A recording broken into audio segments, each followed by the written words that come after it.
success in this journey doesn't always only have to be measured in like if we actually, quit drinking for good. There's so many other personal growth things that come into play, whether it's like you're digging into the Bible or you've learned so much more and you feel just stronger in general. Like we can set up other measures of success than just did you drink or not. This podcast is for the woman who loves Jesus or who is longing to reconnect with him and who knows deep down that alcohol is no longer serving her.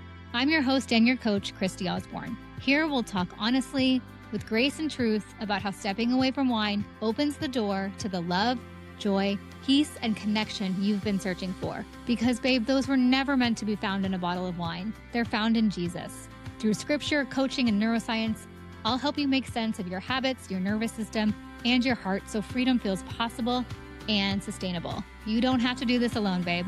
Welcome to Love Life Sober. Hey, babe. Today we are talking to Ericka Andersen, who is a writer and a mom of two who lives in Indianapolis, Indiana. She has written for so many incredible publications, including the New York Times, the Wall Street Journal, the Washington Post. She's written 3 books. Today we're talking about her latest book, Freely Sober: Rethinking Alcohol Through the Lens of Faith. I can't wait for you to hear Ericka's story, more about her new book. We talk about alcohol and the church. Should Christians even drink at all?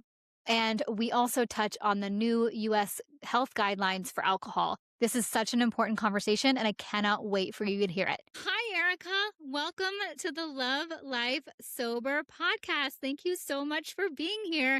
I'm so excited to talk to you today about so many things, but specifically about your brand new book, which I'm holding in my hands, Freely Sober: Rethinking Alcohol Through the Lens of Faith.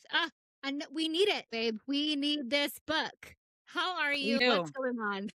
Yes, thank you so much. You caught me 1 week after launch, and so it's been kind of crazy, but this is definitely one of my number one podcasts that I wanted to talk to. So thank you for taking the time and, giving me space to talk about this book and my story. Yeah, it's so important, babe. I know that there are others out there, so please no one take offense to this comment, but I feel like it's you and me as far as like the women that are trying to talk to the like Christian gals who are struggling with alcohol. And luckily we have our friend John Seidel who's talking to men and women. But our books are kind of like the only resources that I know of. Is that true for you too, even after coming through writing this and the launch and everything? Yeah, I don't see many that are like specifically just alcohol for Christian women, which is why you probably and me decided, hey, we need to write these books because, when I was getting sober back 6 years ago or so, or over that time, I couldn't find a resource. Like I read lots of secular stuff, lots of memoirs, love them, still love them. I read them all the time still, but it was like something is missing. And I needed this book and your book when I was in that time period. And I felt very just sort of like sad that there wasn't something out there that was specifically for believers. Yes, me too. My gosh, you hit the nail on the head. I just remember sitting there reading devotionals alongside like the Quitlet that we both know so well and thinking like, why aren't these one somehow? Right. Yeah. You kind of had to like piecemeal it together. And if it wasn't, I don't know, like people that try to write stuff about this that haven't actually been through it themselves. Right. There's just like kind of a missing link. So we needed somebody who's walked through the fire and been there and knows exactly how it feels and come out on the other side. Like I needed that. And so luckily we are seeing more of that kind of thing these days, I think, with our writers group. We've got people talking about it and we're talking about it more and people are kind of coming out, being more open and more vulnerable. But in terms of having like, here's the thing that you buy to help you right now, there's not a lot. Yeah, 100%. And we need more stories, right? Because even though there's so many similarities in your story and my story, like they are also so uniquely different. And that is what I really, really want to showcase with this podcast is the testimonies and the freedom stories. And because we all see ourselves, differently in other people's stories. And so how your book is going to speak to someone in your particular story is going to be different than mine, even though they are they're all based in scripture, which is so cool. Yeah, yeah, no, I totally agree. I used to listen to a lot of secular sobriety podcasts, and at the beginning, I was just hooked on hearing different people's stories. And even though Yeah. they were, there was some similarities, but every week it was like I was hungry for these stories because they gave me hope. They gave me hope that people in all these different facets of areas of their life and all these different sort of seasons of their life were able to do this. And it kind of just goes to show you that what's possible. And I needed that encouragement, especially in the beginning. Oh, I love that so much. So, with that, will you tell us a little bit of your story? How did you get to the place 6 years ago where you're like, I don't want to drink anymore? And what has it looked like? And then I would love to dive into some of the parts of the book that were my favorite. Sure, yeah. So it wasn't just a one moment thing, as you probably can guess. It was over many years, really. I mean, I started thinking about it long before I actually attempted to quit.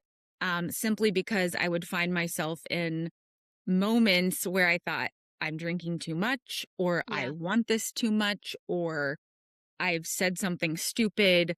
It just like didn't my behavior and the way that I was feeling compelled to drink that didn't line up with who I wanted to be.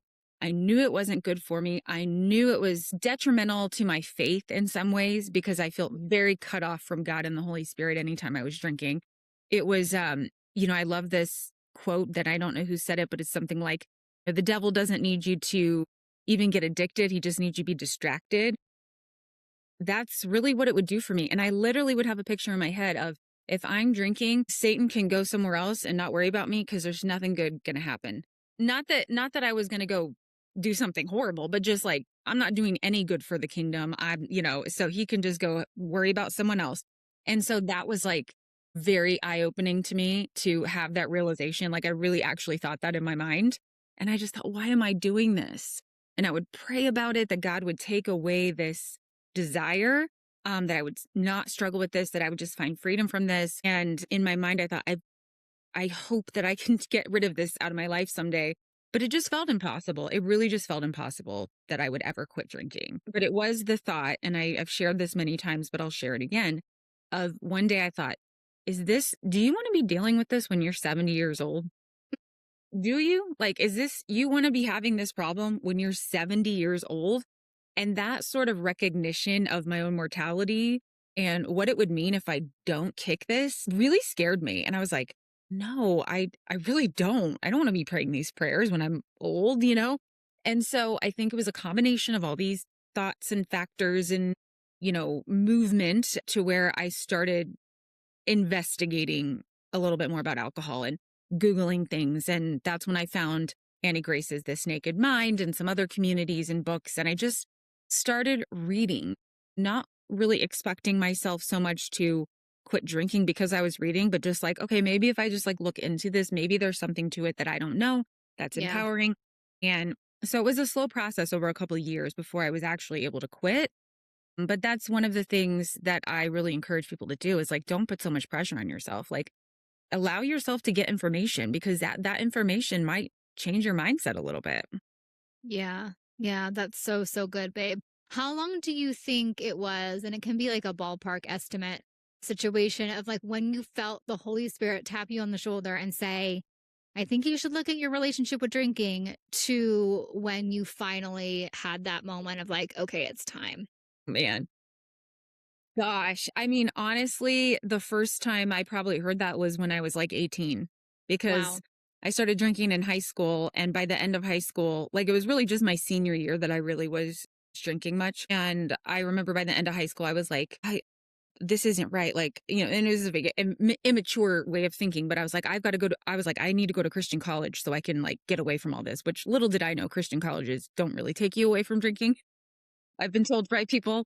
But I was like, I've got to like fully get this out of my life and like get serious. And I didn't end up going to Christian college. So it didn't get it out of my life and just kind of continued using alcohol in unhealthy ways. And really at that time in my life, when I was young in my 20s, like so many people do, I put myself in really bad situations where I was I remember walking home alone in the dark and going over to people's houses that I didn't know, being in situations where, you put yourself at risk, especially as a woman. And Yeah. so nothing happened, nothing bad happened to me. So it's like, well, I just kept going.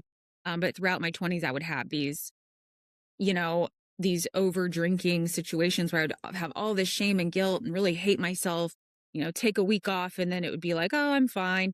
And just this constant cycle. But I would say it was probably early 30s, maybe, when I started to just realize, like, hey, I'm getting older. Like, do you want to get a handle on this? But it wasn't until like 8 or 9 years later that I actually Yeah. did it. Yeah, I mean, I think that's really important to point out though, right? I think it's important to point out that there can be a length of time where you're wrestling with this and that is okay, because one of the things I think that is so important to point out is that like laying down alcohol can be part of our sanctification journey and not necessarily, of course, becoming free from alcohol is amazing and there's so many gifts and blessings with that. But if you look at it in all the lessons that the Lord taught you in those years and how alcohol played a part in teaching you those things, right? It's just, I think it helps to be able to say it so we can hold the process lighter.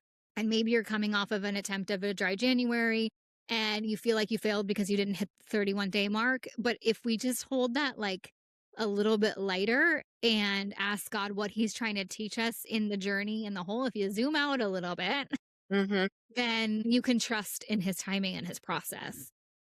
Yeah. I mean, I think there is, you said wrestling. It's better to be wrestling than to just be completely avoiding it Right. and going the other Yes. direction. Wrestling is what's happening if you were thinking about this, if you're praying about this. And like that's a positive move. I mean, I think it's hard not to, it seems black and white. It's like, well, why can't I just stop? But it's like every time that you are putting this into prayer, every time that you are, asking God to help you, or you're taking a step where you're, not drinking one day, like all of those things are moving you toward it. And I talked recently about finding an old prayer journal of mine, that I had written all these prayers down in 2014 where I was really struggling with this. And it was super revelationary to me to say, like, all that time mattered that I was praying about this. Like today I'm free from alcohol, but God heard me in those moments too. And like all of those moments were necessary to get me to the place where I needed to be. Now it took a lot longer than I would have liked for it to take.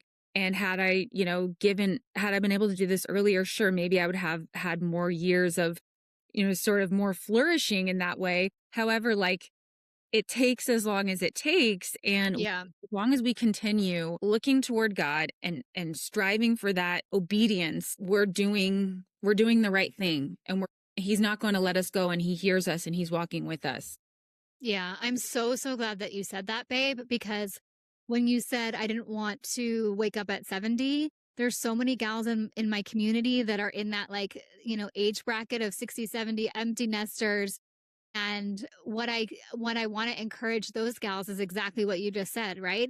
It takes as long as it takes, and God has taught you so much up until this point, and your prayers were not wasted. And those testimonies, because of that amount of time, can be so incredibly rich then to go turn around and help, you know, the younger generations. It's so valuable. I mean, if you just think about any time you hear, like when you hear the story of a man that went back to college and got his degree when he's 75 years old, or, Yeah. somebody that wrote their first book, at an older age, like that, to me, those stories are so inspiring and beautiful because like we're living life till the end. And number one, and we don't even know when the end, like tomorrow, my life could end tomorrow. Right. And so it's like we are called to live our lives as Yeah. long as God has us on this planet, and living our lives, it means doing the next right thing, to what God has called us, no matter how old we are. And so, that, yeah, certainly not meant to be discouraging, just like as this is the next thing God has for you. Like, and he has something good because of that when we follow him into that. Yeah. It reminds me of, I heard Priscilla Schreier speak last year, and she was asked by somebody in an interview, like, who inspires you most? And they thought the answer was going to be some famous theologian or speakers. And she said, basically, the little old ladies at church that have shown up and have been faithful every single Sunday and working in the ministry for just years and years. And those are the people that she found the most inspiring. And so that is what I think we both just said is just keep going. Yeah, my grandma is, she's passed away, but she had probably the most influence on me in terms of my faith and just the kind of person that I am. And she never was a speaker or wrote a book or did anything, but she was just so faithful to Yeah. loving others and loving God. And 100% she would be my number one as well in that way. Yeah, I love that so much, babe. I actually just was coaching a gal, and we've been coaching on and off for about 3 years. And she has just come so far in her relationship with God because of the alcohol battles and just like going to Him and like learning so many different things about trusting Him and about Him showing up, even though she was struggling. And I asked her this question today, and like it just made me like tear up because I said, can you be thankful that 3 years ago he didn't set you free from alcohol because of everything he taught you? And this woman has had major health scares and like there's so much going on. And she was just like, yes, I'm so grateful. And it has been 3 years of her seeking God, trying to break free from alcohol and learning about him. And so all that to emphasize that the time frame, it doesn't matter if it takes 8 years, right? Right. And also, I was just thinking about this yesterday. Our success in this journey doesn't always only have to be measured in like if we actually, quit drinking for good. Yeah. There's so many other personal growth things that come into play, whether it's like you're digging into the Bible or you learn so much more and you feel just stronger in general. Like we can set up other measures of success than just did you drink or not? Because obviously Yes. it's not just about the drinking, right? Like Right. it's about Right. everything else. And so if there are other things that also improve and change, even if you don't 100% get the drinking down, that also really matters. And so we can Totally. use that as leverage and use that as strength. Yes, 100%, 100%. And I think one of the there's so many lessons there, but I think one of my favorites to highlight is the opportunity to learn how to take your thoughts captive because it is very easy to tell what a craving voice sounds like. And when you learn what a craving voice sounds like, you learn what your thoughts kind of sound like. And then Yes. you're able to isolate them and figure out what is story and what is actually true. And so, I mean, I don't think I would have ever learned that lesson in the same way without the alcohol story. Do you agree? Yeah, no, I totally do because it's just so distinct and it's so obvious. It's an obvious one to be able to kind of grasp and be like, all right, there it Yeah. is. What are we going to do with it?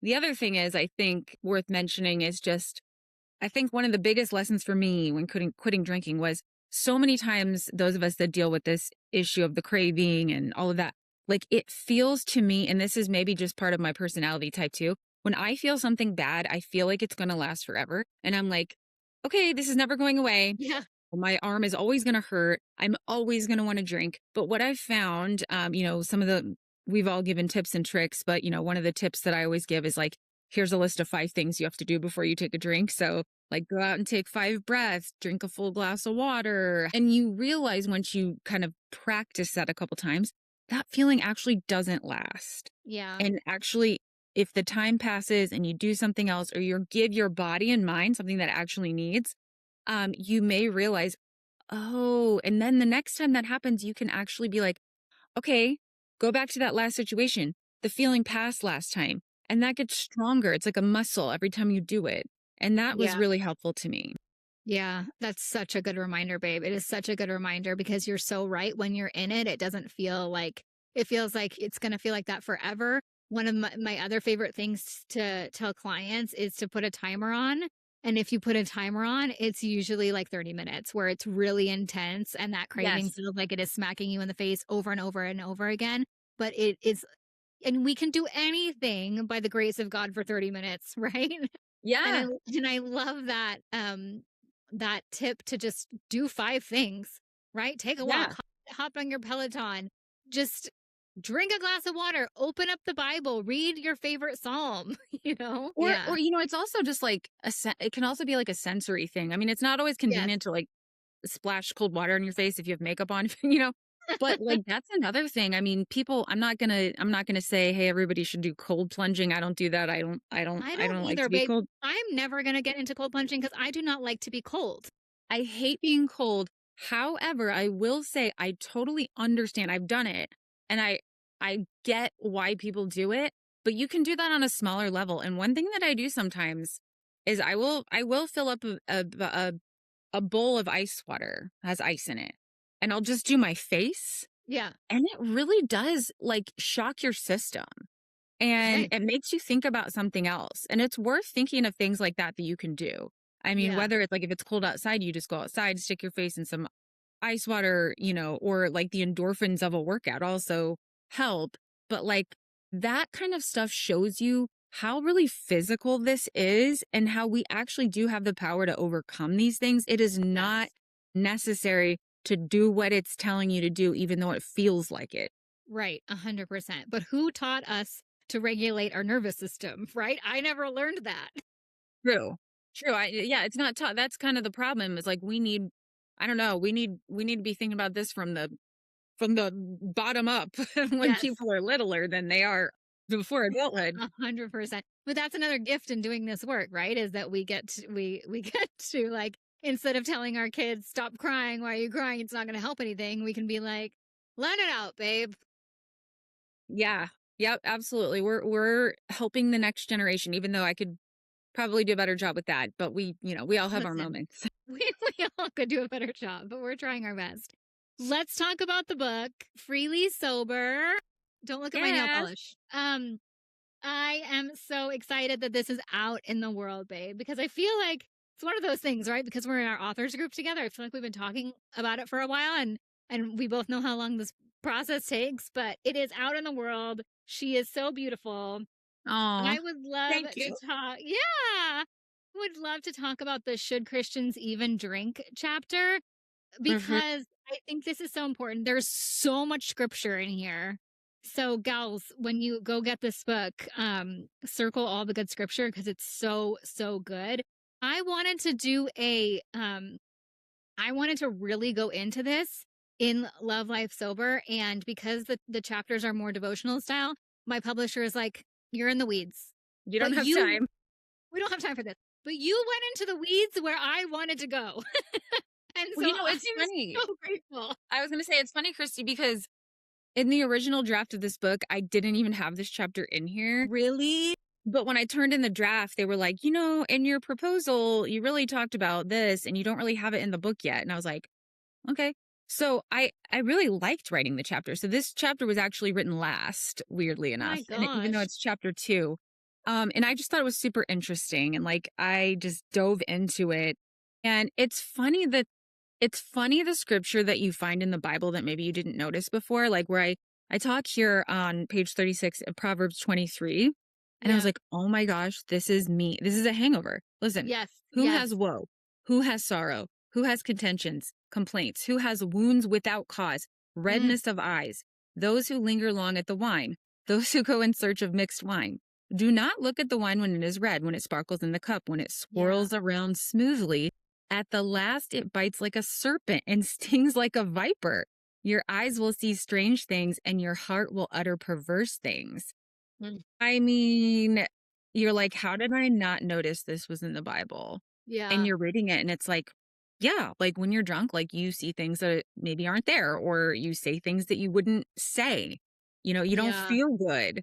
And it's like a viper, it's like a serpent. Like it looks good and then it's really bad. And it's like we should take this seriously. The Bible warns against drunkenness 70 times depending on what version you're reading. Clearly it's something to stay away from and that God has warned us against because it will have power over us. Yeah. a Anyway, hundred that's just percent. one really big one that stuck out to me. You know what my favorite actually line about in this proverb is the very last one, which says, "When shall I awake that I may seek another drink?" Because how Oh my gosh. often did we wake up and have hair of the dog? I mean, this whole thing right here, like, that's why I had to put the whole thing in here because I usually am like, Yeah. don't want to put huge chunks just because it's harder to read. But I was like, well, this has to all go in because it's like it could have been written yesterday. Yeah. Yeah. 100%. So talk to the woman who is thinking to themselves, but Jesus turned water into wine. Wine is in the Bible. We have wine with communion. Hmm. God created it. It's fine. It's not a problem for me. What would you say to her? Well, I would say, first of all, if it's not a problem for you, then it's not a problem for you. Right. But if you were listening to this podcast, you might have thought about it a few times. And it doesn't have to be a big honkin' ruin your life problem to be a problem. Right. And what is a problem, sorry, what's not a problem for someone else may be a problem for you. Yeah. And so you get to define your terms. And I always like Right. to say, um, rock bottom is where you decide to stop digging. And Yeah. so if your rock bottom is up here, that's awesome. It's not good to get down here. Like, you'd rather avoid the heartache and the destruction that comes with getting to that point. Or maybe it's just sort of like you're uncomfortable with this or you feel convicted by this. Like, we should listen to that. We should listen to that nudge in our hearts. So anyway, I'll just say that in the Bible, yeah, there is certainly drinking in the Bible. I don't think that drinking, period, in and of itself is a sin. But one thing I learned in writing this is just that, the alcohol of the Bible was a little different than the alcohol of today. A lot of Yeah. the wine in the Bible was more diluted. Some of it wasn't really alcoholic at all. Yeah. Some of it was. It's not to say that it wasn't. Like, certainly at weddings and things like that, they brought out the stronger wine, but it was more of a daily drinking thing. Sometimes it was drink because the water wasn't clean. And, so it was a very different mindset around why and when people were drinking. Whereas today, it's like the alcohol of today is just so high in alcohol content for the most part. It's also available in every flavor and form on every street corner for every rhyme and reason. And there's not Yeah. a lot of moderation and there's not a lot of encouragement to be responsible with it. It's just sort of like live and let live. And we have it and it's integrated into every part of Western Western modern life. And you're not supposed to have a problem because it's supposed to be fun. Yeah. And so when you are comparing, just like so many other things in the Bible, there's context and you really have to take that into consideration. Yeah. 100%. You wrote in here, which is the same for me, is in our kind of sobriety journeys, it's the first time we read the Bible cover to cover. And that is such obviously, it's a game changer because you understand more of that context, right? Yeah, I mean, the Bible is, most people probably know this and have heard this, but the Bible is one big book, and you really need to read the whole thing within context. And I don't know, I grew up not really getting that, I guess. Like, I probably was told that, but wasn't listening or something. But, everything in the Old Testament is part of the New Testament, and everything is going in the same direction and it's telling the same big story. So I do think it's important for just like our literacy of the Bible and understanding of all the different issues in it to read the whole thing in that context. Yeah, I hadn't realized that Jesus is actually all over the Old Testament, right? Until Yeah. you read it as one big book, as you said. So many Yeah. things make more sense. We're like, oh, Yeah. okay, that's all. Yes, I'm putting it together now that everything is about Jesus. Yeah. Exactly.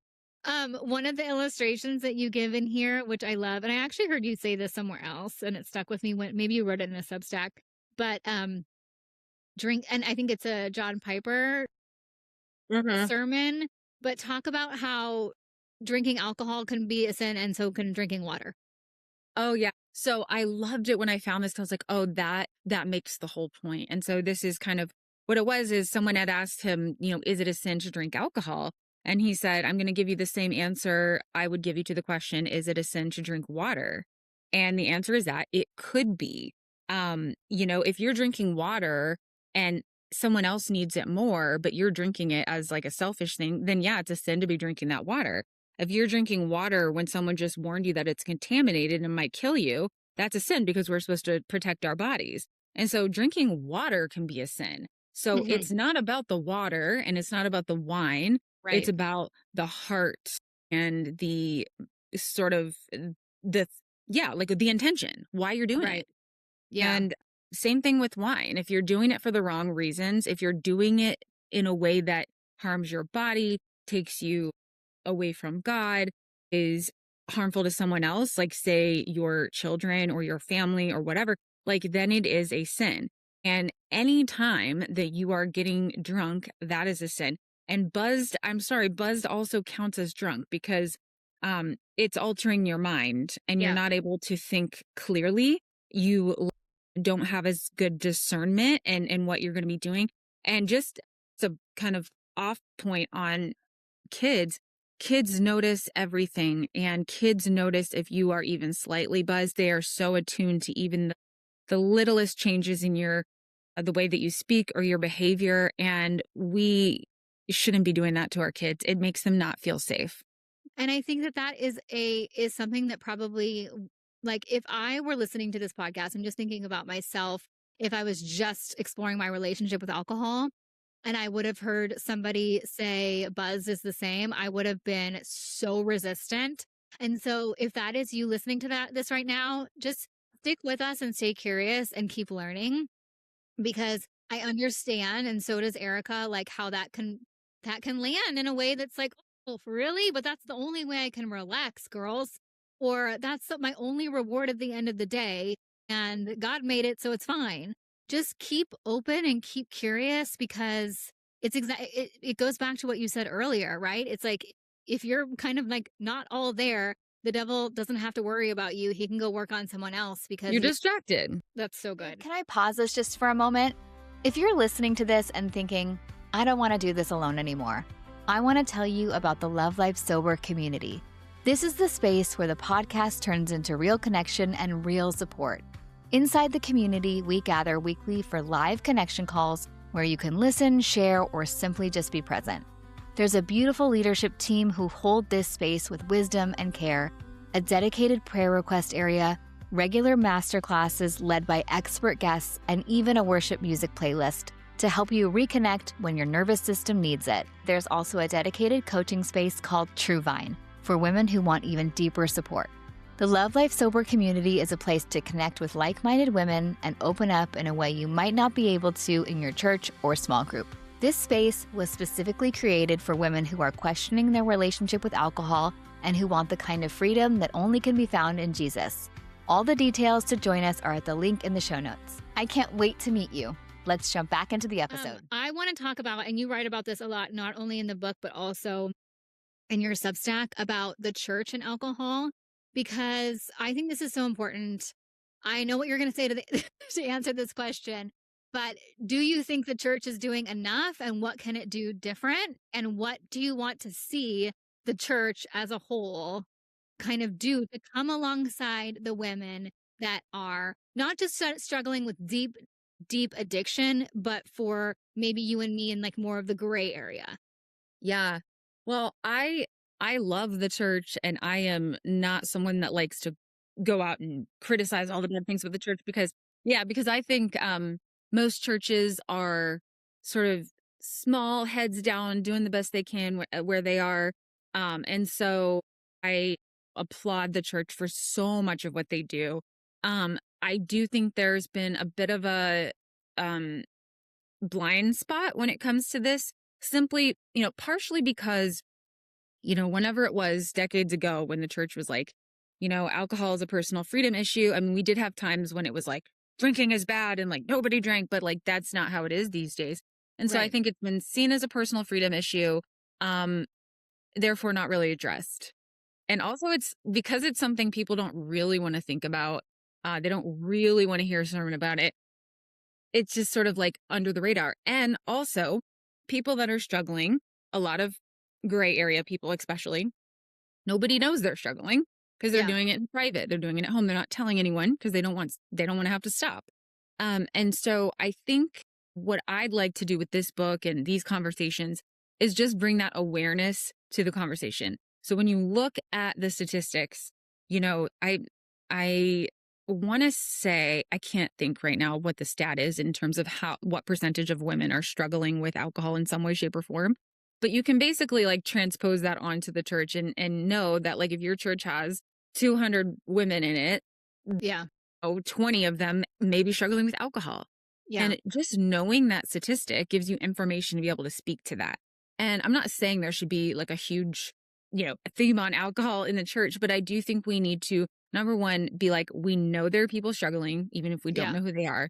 How can we open up the opportunity for them to share, or guide them and disciple them and speak to them in this way without it being shameful or, anything like that? I just think I think the church needs to be aware of this as a problem for both men and women, and then open up those conversations, whether it's having a class or a prayer time, or even offering anonymous prayer requests where people are able to share for the first time. I think that is what's missing. And so many times I think, like with a lot of issues these days, that end up being related to political stuff, a lot of pastors just sort of like don't know how to handle it. So they just don't talk about it. But then Yeah. people are left in the dark. And I can tell you, when I was really struggling, if someone at the church had stood up and been like, hey, we're going to have like a prayer meeting about this, or, if this is something you're struggling with, like, it's okay, like, to struggle, and we're here for you. That would have really felt relieving to me, to Yeah. have that open door. And so I would Yeah. like more churches to open that door very intentionally. Yeah. It reminds me of when I was pitching Love Life Sober and I was in a meeting with one of the big publishers, and one of the men on the panel said, "What woman is going to hold this book in church?" And I was just like, and that is why we need it. Right. We need to open up that, like we need to, you and I, like, I always say I want more people to go first. Yeah. Part of the problem is it's like we only hear a lot of times in public the stories of people who really went to the depths of despair, overcame, and have this, big, beautiful redemption story. And those are beautiful. And I love those. But like, that's not going to be everybody's story. And we need to Yeah. make it okay to struggle in the middle and Yeah. to deal with the struggle when it's not life, where you're not ruining your life, but you're like, life could be better. And it's Yeah. okay to want that. And it's okay to talk about that. And, we need to I think part of that will help get rid of assumptions and stereotypes and make it okay for people to struggle out in the open and never have to get to that point where it's so bad. Yeah, I totally agree. One of the things that I get frustrated by, and I don't know, and I think this is different contextually anywhere and totally based on where you live. But I'll tell you, I do not think the UK is doing a great job of not making alcohol in church as like, and I'm not here to take down the church. I love the church too, but it very much feels like it's anti the Romans. It's making it a stumbling block Mm. situation. Like I was at there's this really like cool church that my teen daughter likes to go to because apparently one of the boys from The Summer I Turned Pretty goes there.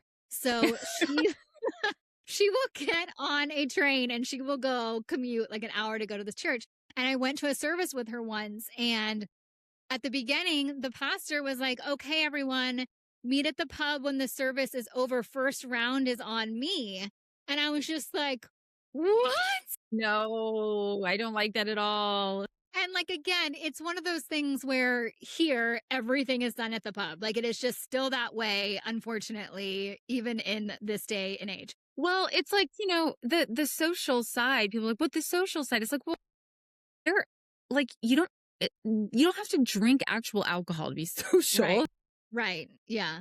Yeah. Oh my gosh. So then let's transition then into the Dr. Oz of it all. Yeah, I know. That's where I was thinking. That's where I was going in my head. Yeah. What is going on, babe? Because you're boots on the ground in the US and I'm not boots on the ground there right now. What is going on? We made such headway with we're going to put the labels on and it causes cancer. There's no doubt about it. And this no alcohol is good for you. And now we've swung the other way, which is so bizarre. Yeah. So it's so funny because I didn't even know that this had happened. Someone had just sent me a DM the other day, was like, what do you think about the change? And I was like, I guess I didn't realize there was a change. Like I knew there was a new food pyramid guidelines, but I didn't know there was alcohol changes. So I Yeah. went and looked and I was like, why would they do this? Like it's been one way for many years, and it was already bad because it was like women shouldn't have more than one drink a day and men shouldn't have more than two, which is too much, at least health wise. Yeah. That's like Yeah. that's too much for your body health wise. Yeah.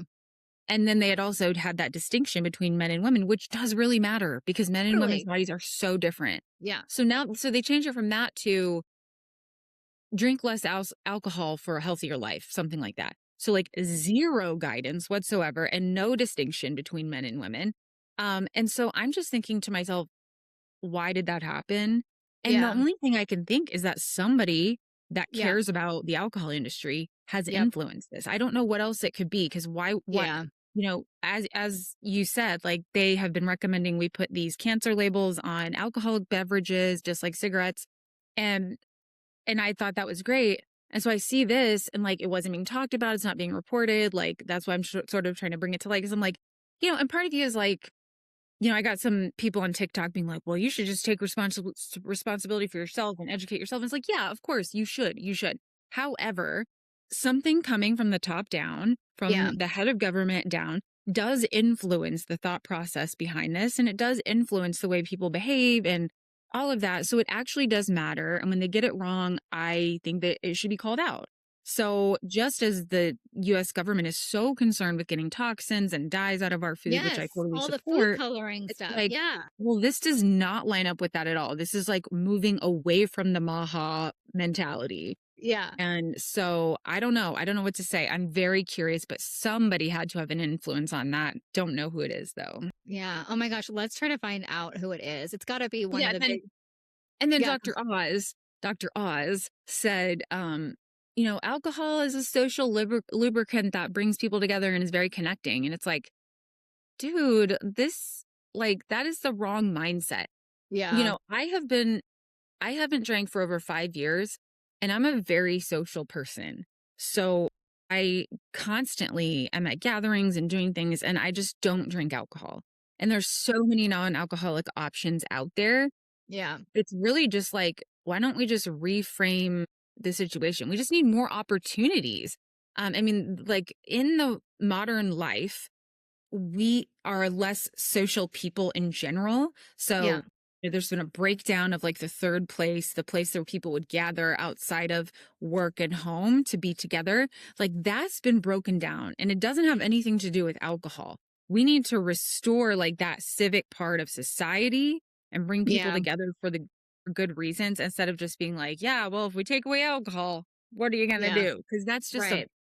that's an excuse. Yeah. It completely ignores, obviously, the fact that alcohol is highly addictive, right? It's like That that too, big, yeah. yeah, it because okay, it's a social lubricant, but if you have one, how lubricated are you gonna be after you have three, even though you only wanted to have one? It reminds me of do you remember the Diageo campaign that came out, like, was it 2 years ago? Where they basically put in the ad all the things that we tried as when we were trying to moderate, of like, have a glass of water and then have a non-alcoholic version of that beer, and then you're going to be a moderate drinker. And it's like, Yes, it's what? like just You're yes. completely ignoring that after drink one, you don't want a glass of water, obviously. Yeah. No, you don't, which I was never that person that could do that either. Yeah. But the other thing is like, to downplay alcohol, which is a drug, to downplay that is really irresponsible, because, I mean, people maybe call me a Debbie Downer, but when you look at alcohol and how like 90% of domestic violence involves Yeah. alcohol, crime almost always involves alcohol and drugs. I mean, so many bad things come from using alcohol. And that doesn't mean that they always happen, but it does mean that it's something to take very seriously and not mess around with and think about very carefully. And there's very little instruction in how to do that responsibly and well. And so people are just sort of left to their own devices. And so I don't know, I think it's irresponsible of Dr. Oz to say that, and for the administration to be changing the guidelines to move away from something that's better for us. Yeah, 100%. You nailed it, babe. It reminds me, one of my favorite interviews I did was with Dr. Rob Teresi. I don't know if you've come across him, but he has spent like 30 plus years studying the direct correlation between when an adolescent starts drinking and how much harm is going to come to them over their lifetime. And it literally is directly like related to the fact that the younger you start drinking and the more you drink, the more harm will come to you. And they studied a lot, like specifically zeroed in on college students. But it's exactly right. It's, why are we spending so much time? And listen, I don't even know the ins and outs of this. I'm just throwing it out there because I feel like it's on Instagram all the time. But are we really spending this much time on red dye number, whatever it is, and not on alcohol, which is literally a class 1 carcinogen, the same as asbestos? And you know what I mean? It makes no sense, actually. It's like people don't compute it or something. Like they're Right. like, yeah, maybe. I don't know. It's like they don't really believe it when we say Yeah. that. But to speak to your point about the younger you are, I mean, yeah, that's the other thing is like the younger you drink or do drugs the first time, like the more likely you are to be addicted. Yeah. That's just how it is. If you don't drink till say you're 25, and this is not me speaking, this is like research I've done that I believe is also in the book. Your chance of becoming addicted is very, very low. Yeah. Because your brain is fully formed and Right. those pathways are not going to be trained to Yeah. feel like they need it. That doesn't mean you can't get addicted, of course, but it is ill to say like this is very, this is all sort of by design with alcohol. It's Yeah. meant to change your brain and Yeah. make you want more of it, which is Yeah. why, to take it all the way back around, for so many years when I was shaming myself and saying, I don't have enough self-discipline, I don't have enough willpower, I'm a bad Christian, I didn't have the full story and Yeah. understanding that I had trained my body with this like abusive bad substance to quote need it. And the whole time I'm like blaming myself and my low willpower, not recognizing that I actually needed to do something to physically get it out of my system in order to actually be empowered to say Yeah. no. And there's a lot of misunderstanding with that.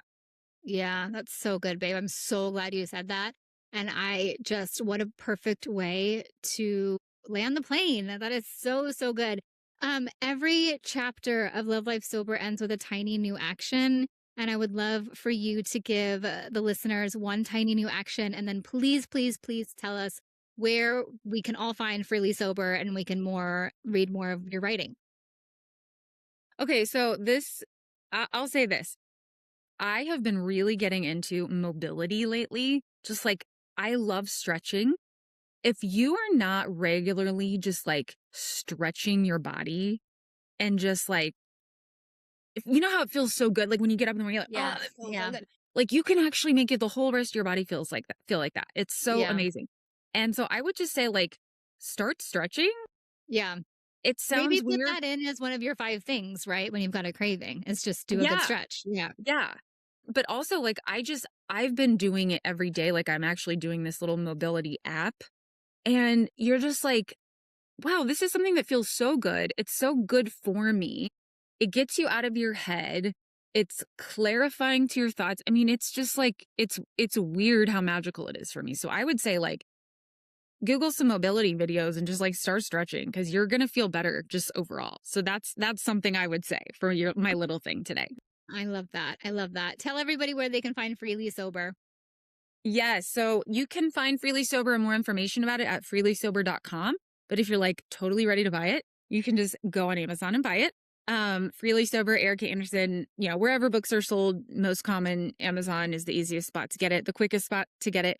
And yeah, and if you liked this episode or you related to me, like would love to connect with you if you want to send me a DM on Instagram, Ericka_Andersen. And just, yeah, I'll be around the community and Christy and I are friends. So I appreciate you listening all the way to the end if you're here. Yeah. Thank you so much, babe. And we are brainstorming about a really cool masterclass that Ericka can do in the Love Life Sober community. So there's more information on joining us in the community in the show notes. Thank you, babe. I appreciate you. Thank you for having me. And congratulations on the book. It's so awesome. And I'm so excited for you. Thank you for spending this time with me on Love Life Sober. If today's conversation stirred something in your heart, don't rush past it. Take it to prayer. If you're feeling ready for deeper connection and support, I'd love to invite you into the Love Life Sober community, a grace-filled, shame-free space where real connection grows and lasting change takes root. You can find the link to join us in the show notes. Love Life Sober is part of the Life Audio Podcast Network, where faith-centered podcasts help you grow deeper in your walk with Christ. You can find more faith-centered podcasts at lifeaudio.com. Until next time, be gentle with yourself, stay curious, and trust God's promises. He has freedom waiting for you.